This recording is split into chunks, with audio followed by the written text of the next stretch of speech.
following is a public service announcement from Just Food. Help bring live chickens into food challenge communities through your donations to the Just Food City Chicken Project 2011. The City Chicken Project would not be possible without the volunteer hours, donations large and small, and the vibrant energy and ideas of the communities we work with.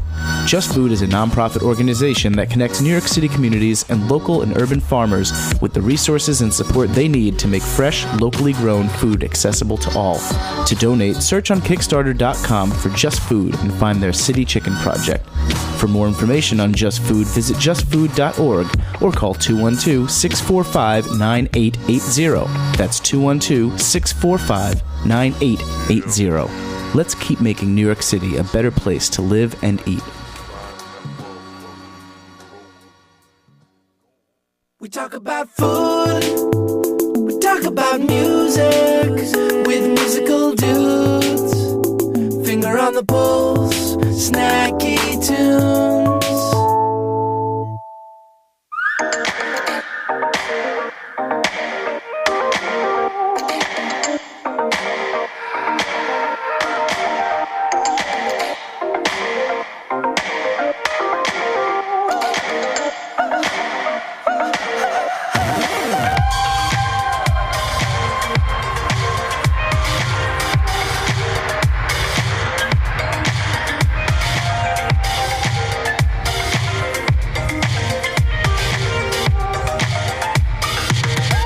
You can feel it in the you can feel it you can see it in the stars, you can see it in the moonlight, when you're slipping on your glass, when you lay your head, when you get a sudden lightning.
That was just Moon Cassette by Narcisse out on our label, who is run by Travis Hayden, who is sitting to the left of me. Hello. You are listening to Snacky Tunes, coming at you live on heritageradionetwork.com.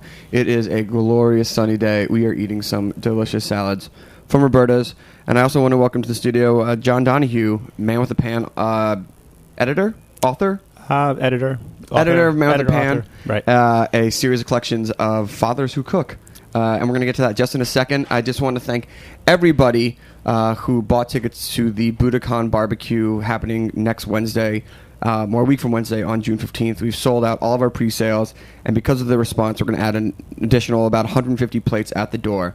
So make sure you get there about 7. $10 gets you a drink from Reka, vodka, and a plate of food, and the food is going to be delicious. Brian Ray, who was on Snacky Tunes a few weeks ago, will be there. You can listen to his episode, which is in our podcast. But John, welcome to the show. Oh, thanks. Thanks for having me. Congratulations on the release of your book about 2 weeks ago, am I right? That's correct. So why don't you tell me a little about your book, Man with a Pan, who you are, how you got started, and your cooking as a father. Well, I put together this collection called Man with a Pan. It's all about dads who cook for their families, because I'm a dad who cooks for my family. I have 2 young girls, and I started cooking for them back when they were born, and I was kind of surprised to find myself in that role, and I looked around and I saw some of my dad friends who were my age cooking as well, and I realized no one had told the stories about the guys who cook, and I wanted to be that guy. Now, when you first had your first child, you were still going out to restaurants, and you said, and in your book you say it wasn't really until your second child came along that you really started looking around and thinking about the value of eating out and what you were actually eating versus cooking at home. Well, it all kind of happens in a blur. So, first child, second child, it's hard to keep it all straight. But the thing, what happened was when we had our first child, I don't know, it's a profound shift that everybody mentions, and somehow I dealt with the kind of panic and anxiety and joy by going into the kitchen and cooking a lot. Does your wife cook? She does. She bakes primarily. I think that's her preference, and she does a fair amount of cooking, but she works, and she didn't want to make the food for the family, and so I took over that role. So let's go back to your childhood and talk about how you ramped up to you being at-home cook, chef. What would you say? I'm a home cook. Chef is a little elaborate. I like to make the food I make at home. I call rustic cuisine, because with kids running around, I don't really get to chop the carrots as small as I might like. And right, you're not having squirt bottles and doing plate wipes. And right, yeah, we're approaching. We hope to ascend to a level of elegance someday, but at the moment, it's all about flavor and sustenance. So when you were a child, did your mother or your father cook? Oh, well, just my mom. I grew up in a very traditional household. My father worked. I had 4 brothers and sisters, and my mom was home taking care of us.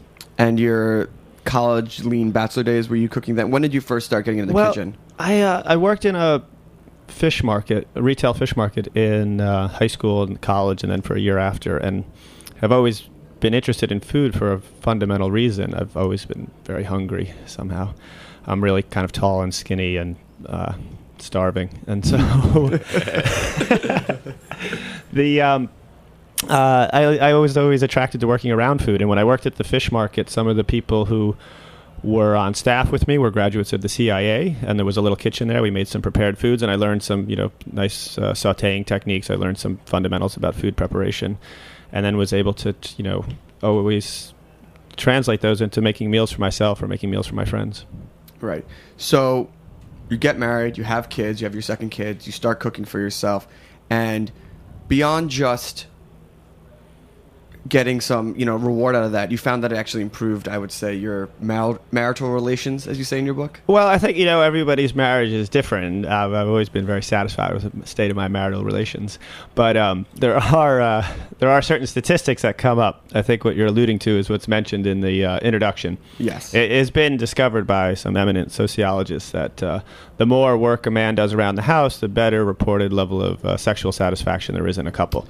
And so I guess maybe not all the energy is spent on cooking and cleaning, and right. Some of it's left over at the end of the day. Well, if you think about the, men's energy levels tend to be very elastic and around certain activities, and they may not tire out in a way that their partner might. Right. I think, are you picking up?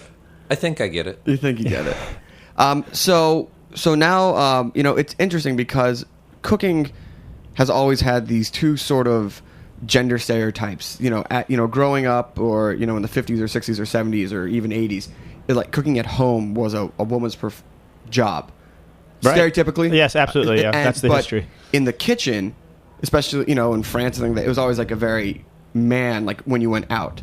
Mm-hmm. And now that you've said, I think in your book, the shift has been from, I think, a 5% at home male cooking ratio to now a third at home of men who cook. Roughly, yeah. When you look at how much time is spent, how much time a family spends putting together meals at home. What do you think that shift is? Do you think it? Why has that occurred? Well, I think if you have to look at the kind of bigger picture and what's happened in our society over the last generation, where more women have gone back into the workforce in tremendous numbers. In fact, women outnumber men in the workforce right now because of the recession for the first time ever in history. So if we take what you're saying as face value, and I think you're right about the past, it was always a woman's job, and those women are off doing other jobs, that means no one's really doing that job, and there's very little home cooking being done. And men have had a chance to kind of step into the void. And what I think men don't really realize is the kind of fun it is and the immediate gratification you can get and the satisfaction you can get out of doing it. Oh, I mean, I think as two guys who cook sitting alongside you in the studio, there's few things that I really do enjoy more than cooking for people that I really care about. Right. I agree.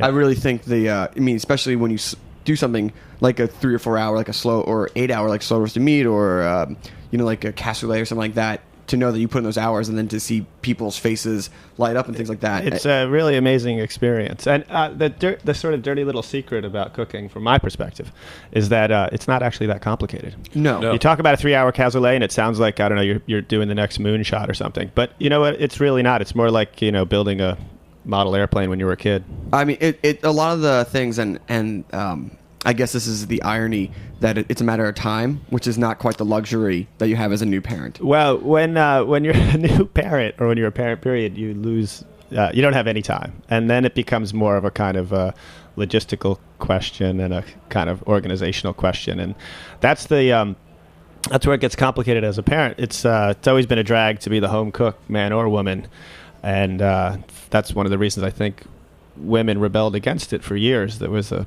famous cookbook in the 60s called I Hate Cooking, I think it was, by Peggy someone. Anyway, it was a collection of simple recipes and about opening cans and such. And it's hard to cook for a family day in, day out. There is. It is. And it's also hard. And, things like these recipes that I've really responded to is that a lot of times people think that this would just apply to people's family, but a lot of times young professionals or people on the go really are craving good gourmet but easy to prepare recipes, and something like the recipes in Man with a Pan have that same sort of allure. Sure, yeah. A lot of the recipes in the book are geared towards the kind of harried dad who's in a hurry and stuff, but there's other more elaborate things in there, and there's something for everyone. Of course, when you're young and single, you have other reasons to cook. Yes. And would you say that the main tip is organization? Would you say? Oh, I think so. There was this a U.S. general named Omar Bradley in the Second World War who had this saying that it's amateurs discuss strategy and professionals discuss logistics, and it's really, if you want to win the war, you want to get it done, you got to get the food from the store to the refrigerator to the stove to the plate, and that takes foresight and planning. And who does the dishes? Well, whoever's around. It's not like a I cook you clean type of... Well, it can be. I mean, every relationship is different. Right. There's probably people who enjoy doing dishes. All right. But that's it, actually, and that's one little tip for if you want a tip for cooking with kids, especially young kids. You can get them to wash the vegetables, and they love playing with water. They'll stand at the kitchen sink and they'll have a good time washing the beans and washing that asparagus, and it'll never be cleaner ever. I can imagine. So we're going to take a quick musical break. We're going to come back and talk about, you have some really great people, Man with the Pan, Stephen King, Mario Batali, Mark Bittman, and just amazing people in this book we're going to talk to. And one of the people we have is John Wesley Harding, who is both a musician and a novelist and an essayist. And under his given name, which is Wesley Stace. Wesley Stace. But we actually have a track of his, If You Have Ghosts, which we're going to play, and then we're going to come back and talk more with John Donohue and his collection of essays of fathers who cook, Man with a Pan. You're listening to Snacky Tunes on heritageradionetwork.com. Thanks for listening.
All right, that was just John Wesley Harding, If You Have Ghosts. I think that's a Rocky Erickson cover, but I could be wrong. Anyway, the reason why I play that song is because he is one of the contributors in John Donohue's great essay book, Man with a Pan, about fathers who cook. John? Yeah, we have Wesley Stace in there. We have a lot of folks. We have Mark Bittman, Mario Batali, Mark Kurlansky, Jim Harrison. It was a great pleasure to work with Wesley Stace. He's a lot of fun to get to know, and that was one of the pleasures of the book, meeting all these other dads and writers who cook. So let's go back a little bit, because we've actually never dealt with we've never had an editor on who did a collection of essays. We've had people who've written cookbooks or people who've written their own books. So you have this idea about fathers who cook, and a very specific genre. Mm-hmm. So how did you go from just having that idea to research to actually getting? I mean, these are really. I mean, Stephen King is, he's a really notable guy. He's busy. It's not like these guys are just sitting around waiting for a phone call to write. Well, absolutely. It's I had this idea about wanting to do a book about guys who cook, essentially, because I was cooking myself, as I said before, for my daughters. And what I realized is that it's a really varied experience. Every family's different. Every dad is different. They all approach it differently. And I wanted to get a bunch of different voices into to kind of capture the totality of that experience. And that's why I thought of an anthology. And I work in publishing, so I know who to talk to reach certain people. And what I discovered when I approached a given writer about the project, that if they were in the least bit interested, they were wildly enthusiastic. So they just wanted to tell their stories. When you start getting these stories, do you find that these men have been waiting to talk about their cooking for their families? Had they been waiting for someone to ask them? It's like, this is what I'm doing for my family. Well, I think in a way, not consciously perhaps, but Mark Kurlansky is a good example. I admired his writing a lot. I knew that he knows a lot about cooking, and I thought he'd be a great person for the book. So I figured out how to get in touch with him, and I called him up, and he listened to my pitch, and he said, "Wow, that's interesting. I'll think about it." And it occurs to me that he's about, I don't think he's in his 60s. He says, I've never actually thought about this before, but I've never been involved with a woman who could cook. And I don't really know what that means. I'd like to think about that. So he set him off he was happy to write the essay.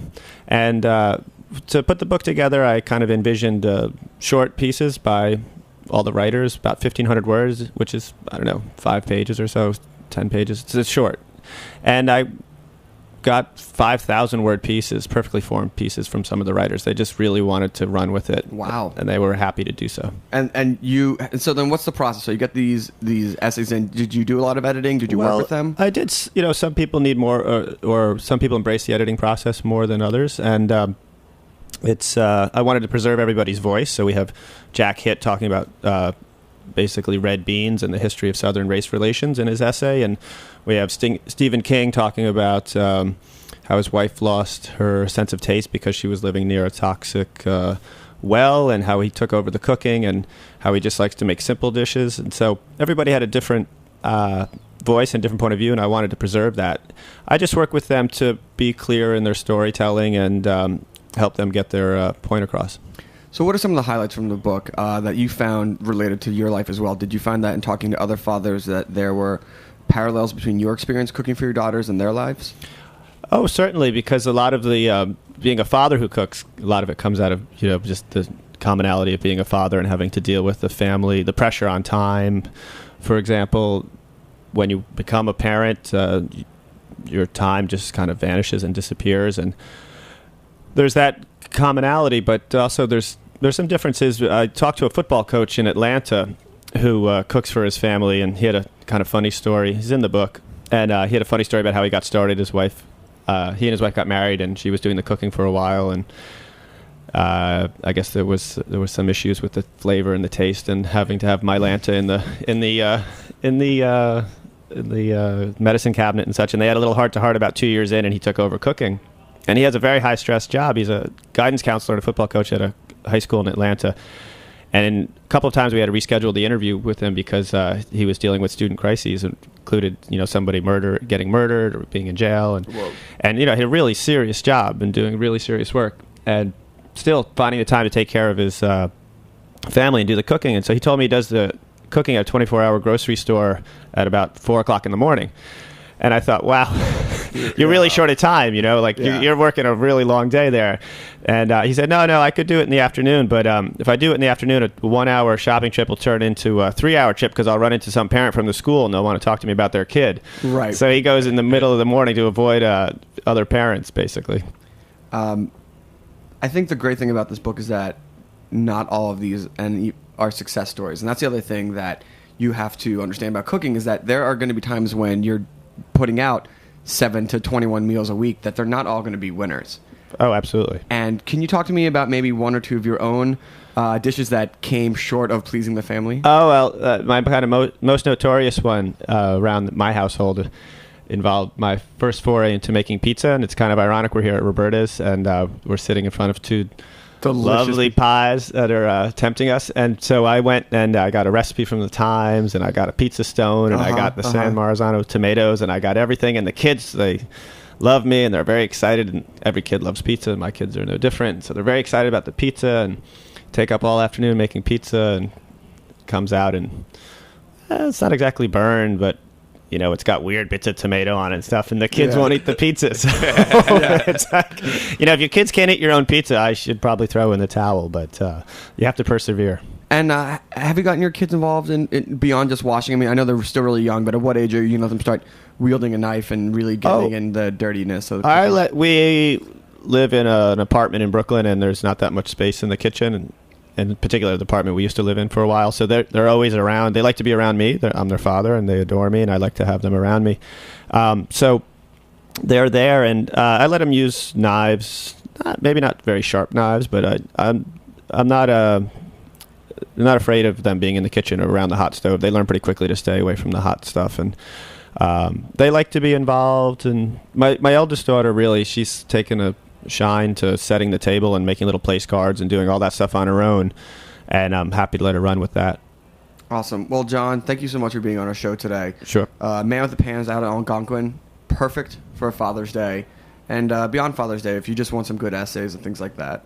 Anything else you would like to add? Any Twitter and website and all that? Well, I have a blog. It's called stayatstovedad.com, where I talk to other fathers who cook for their family and write about the cooking I do for my own, and I'm on Twitter at stayatstovedad, and you can follow me there. And any events coming up? Any chance people can meet you in person? Nothing planned at the moment, but I'm sure we'll be doing something soon. Awesome. Well, John, thank you so much. Thanks for having me. I look forward to you sticking around. We'll be ripping into these pizzas in just a moment. And also coming up, we're going to have Travis Hayden, one of our best bros, who is back a year later from when we last had him on the show to talk about his new venture, our label, and the shift from working at a major record label to his own. Right? That's right. That's right. Can't wait. Okay, well, here we go. We're going to do a quick 2-song set of 2 of our favorite songs so far this summer. Travis, I know you can guess which one of them is, along with anyone else who has been friends with me for the last month. This is Snacky Tunes on heritageradionetwork.com.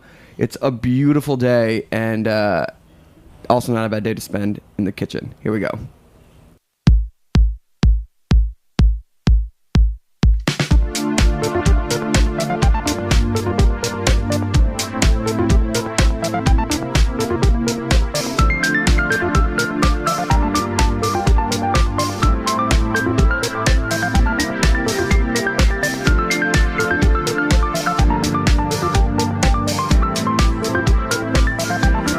Take these shackles off of me.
what we dream. It's all that matters. We're on our way, united. Turn the crowd up now. We'll never back down. Shoot down a skyline. Watch it on prime time. Turn up the love now. Listen up now. Turn up the love. Who's gonna save the world tonight? Who's gonna bring it back to life? We're gonna make it, you and I. We're gonna save the world tonight.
Oh my God! If that isn't the song of the summer, Swedish House Mafia, "Save the World Tonight," and before that was "Prisoner of Love" from Jessica Six, some of our favorite people, and we play those songs in honor of one of our best friends, Travis Hayden. Hello, welcome Hi, thanks for having me. back. Again, Yes. a year later. It's actually almost a year later to the day. Yeah, last time I was in, we were talking about me going to Ibiza for a music conference. Ibiza.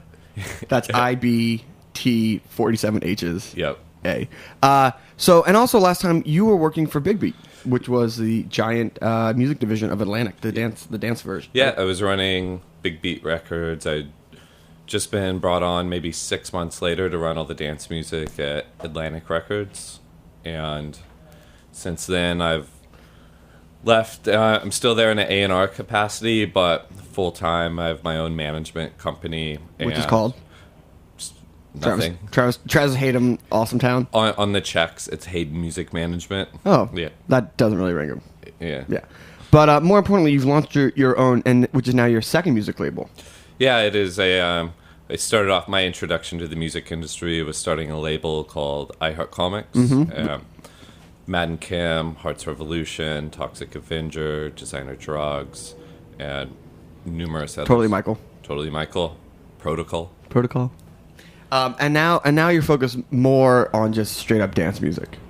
Yeah, I mean, there's no real format to the label. I mean, one thing that's nice right now with starting a record label being so accessible for anyone is I can avoid format and genre and just put out music that I enjoy. Yeah. And, sometimes most of it is dance or electronic oriented, but a lot of it leans to the pop side, but not so much as commodity pop. Right. So let's talk about the transition. So you leave working for the major with the idea that you're going to start your own label. It wasn't just like you left and you're like, what am I going to do, right? Right.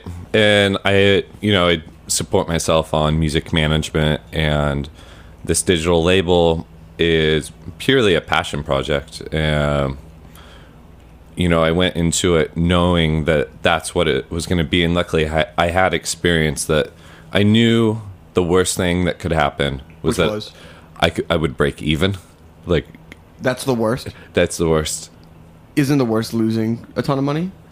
Yeah, I mean, but I knew, like, if I played my cards right and I had experience to do this, I knew I could sell some music or get some of the songs in TV commercials or films and make some money back. But, as soon as I left, I was just inundated with music. It came out of nowhere, and maybe it was there. It was just, it didn't fit the format for the major label dance. Right. So you have, like 100 songs that you'd love to put out, but it's just not right for the label you're working for. Yeah. So I did have a cachet of music where it didn't really click until I left, and I was like, oh, I can put this out.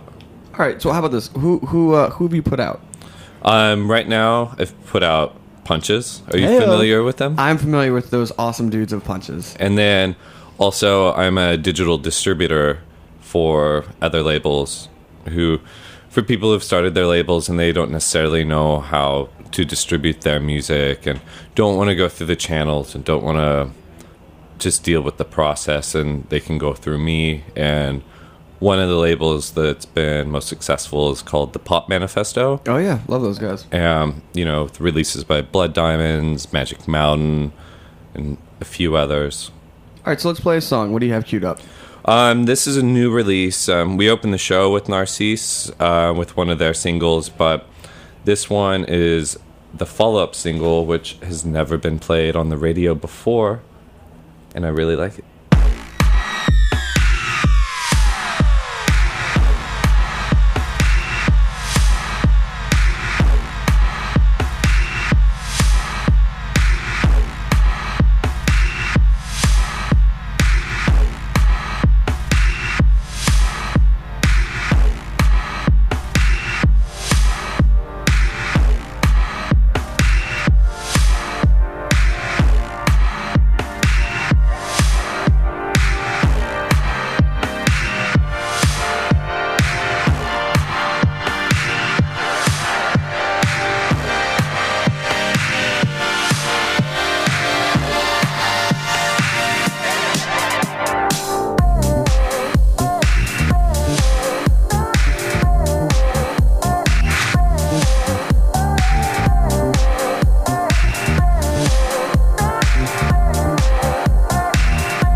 talking gets me high. You're testing me and looking in my eyes. If this ain't it, then all the movies lie. All right. That was just Narcisse. Yeah, that's a new track that'll be out later this summer. They're a local Brooklyn group. Yeah, they're awesome. Yeah. One of the guys works at Pies and Thighs, doesn't he? He does. We signed our recording agreements at Pies and Thighs. Amazing. Food and music together forever. Consummated the marriage with a chicken biscuit. Yeah, you did. Mm-hmm. So let's talk about how your career trajectory has actually reflected the overall shift in music and genre and things like that, and about moving away from major labels and opening up independent labels.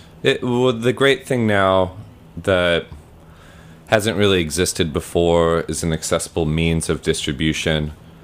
Pretty much anyone who wants to put out a song, whether it's an artist or kid in a bedroom or someone who already exists in the music industry like myself, can find a means of distribution for nothing. There's no requirements necessary. It's just music. From digital distributors, from InGrooves to IOTA, and even TuneCore, where you can just upload essentially straight to iTunes. It's an accessibility that's never existed before. And so you're seeing a flood of new music, new emerging genres. It's allowing people who necessarily wouldn't be able to get in there in the past to really jump in and be a part of it. The thing that I do like about it is there's a lot more passion involved in it. It's people that are really excited, but think, I want to put out this song, and it's less commodity based. I mean, it is a business, and we try and make money and try and make a living off of it, but that commodity aspect of it is fading away with independent labels, and there have been really great independent labels for a very long time. Oh yeah, but mostly indie rock. Yeah, When you associate, I mean, there have been underground dance labels, but it's been most, Merge and 4AD and things like that. Yeah, XL. So how do you cut through the ever-growing, ever-increasing number of songs that are out there? How do you get something to go viral? Well, I mean, when I find music that I want to release, I'm not. That's not what I necessarily think of. I hear a great song and I say, I love this. I want to put this out. Everything beyond that, releasing it. I mean, there are kids who have started their own labels and just released a song that has gone out of control. I mean, Young Turks with the XX. I mean, oh yeah, they're not just kids, but no. But I mean, the success that record saw, it was. It's insane. Yeah. So even if you look at Barbra Streisand, yeah, which is on Fool's Gold, who we had on last week. I mean, that song is a monster hit, massive, and it just struck the right chord at the right time. Yeah, and it comes down to resources. Mm-hmm. Now that I've been working in this for quite a while, I don't have a lot of money, but I know a tremendous amount of people and like-minded individuals. I know who to give the music to, for film and television, for radio, for blogging. So a lot of this stuff I can handle on my own. I don't have to hire too much to run a label. It's publicity, some marketing, sometimes radio, but I don't need a building with 200 people in it to get this out to the people. And sometimes I have the same ending when I release one of my tracks as some major labels where it's their flop, but I'm like, well, this is a very marginal success to me, but I put in a quarter of the energy and resources, 20th of the money to do this. So that playing field is the nice thing to me. It's enjoyable. Like, I love seeing an 18-year-old kid, or like I find a new label on Beatport or iTunes, like this great stock of music. I'm like, well, who is this? I'm going to look this up and talk to these kids and see what they're doing. Maybe I can help them. I can pull them into my label and find out it's a 17 or 18-year-old kid in Oklahoma. Right. He's like, I don't know what I'm doing. I just upload this and send it to my friends. Right. And it goes viral. And speaking of viral, the next track that you're going to play from us is from one of your artists, Gigamesh, Yeah. who used the double rainbow clip. Yes, And you had to clear that, right? yes. So he turned over his EP to me, which will be released on my label, our label, and I'm going through the music, and I didn't hear the demos or anything, and I'm going through it, and I'm like, this sounds really familiar. This is a bit after the Double Rainbow video had come out, and all of a sudden we have to clear this sample, and so it was a strange process of looking up, trying to track down the Double Rainbow guy, whose name is Bear, tracking him down, talking to him, negotiating with the man, and getting a letter, and clearing the sample. Which you did. Yeah. All right, so we're going to listen to this Gigamesh. It's So Intense. Yes. Coming out on our label this summer. Yep. Awesome. All right, here we go.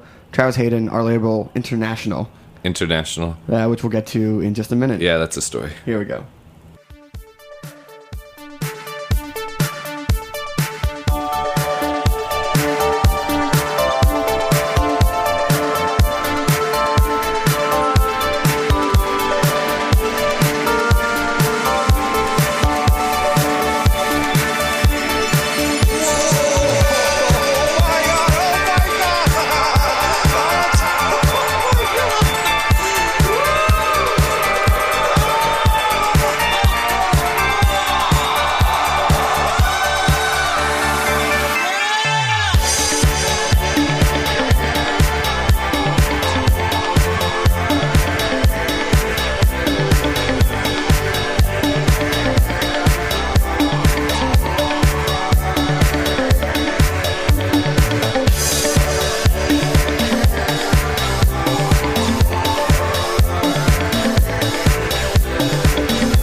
All right, that was just Gigamish from our label International on heritageradionetwork.com, and we're here with Travis Hayden, who runs our label International. And talk to us about how you find an artist like Gigamish, who's just a fantastic talent.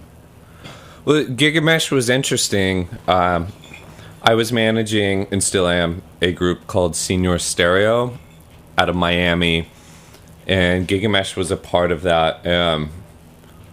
I had heard about them, but when I started managing Senior Stereo, they told me the only way that you can manage us is if you manage this guy Gigamesh.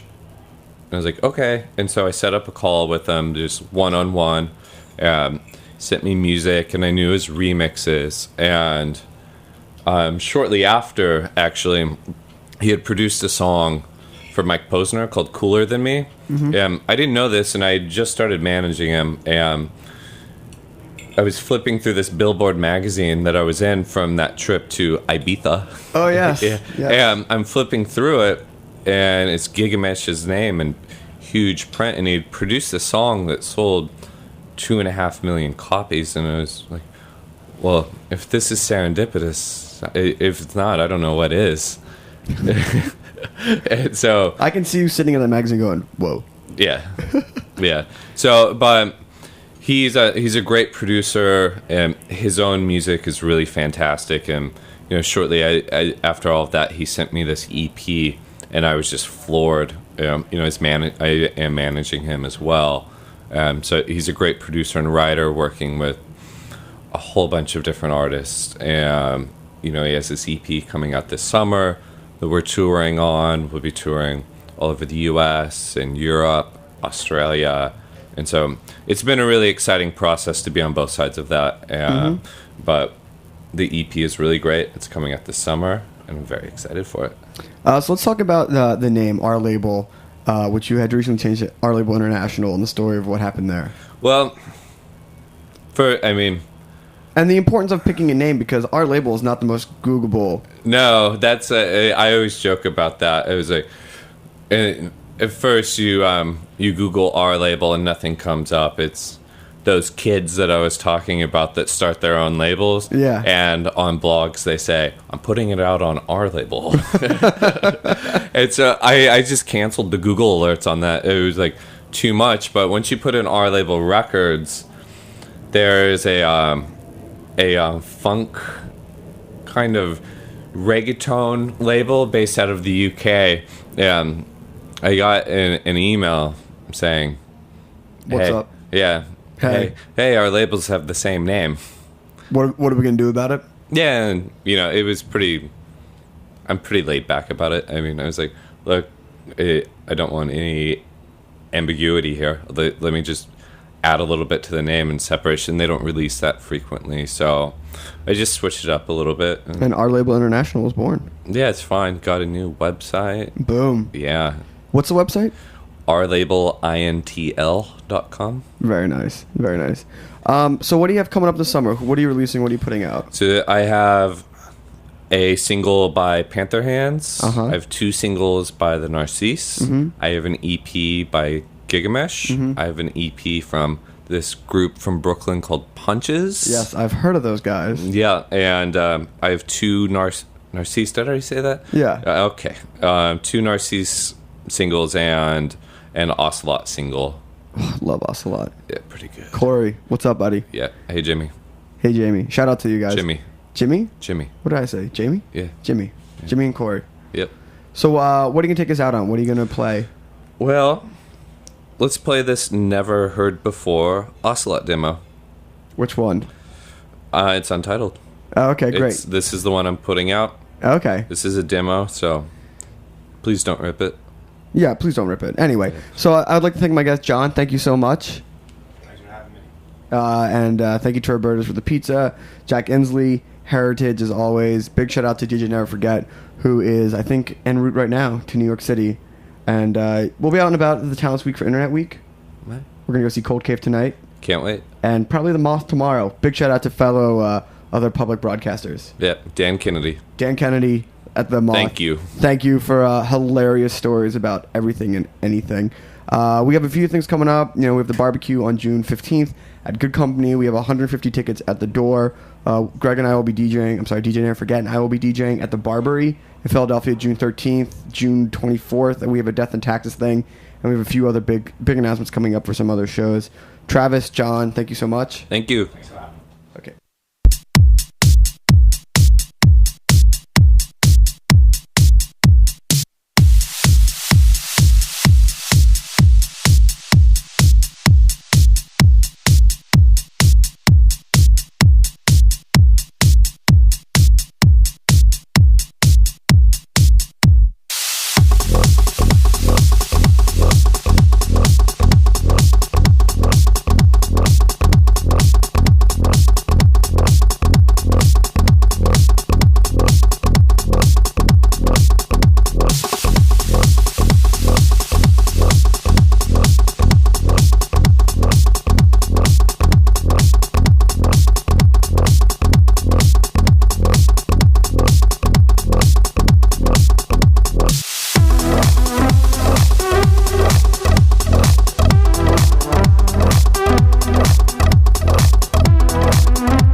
Thanks for listening to this program on the Heritage Radio Network.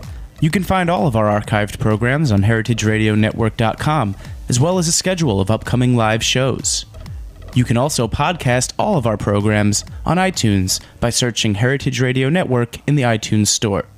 You can find us on Facebook and follow us on Twitter for up-to-date news and information. Thanks for listening.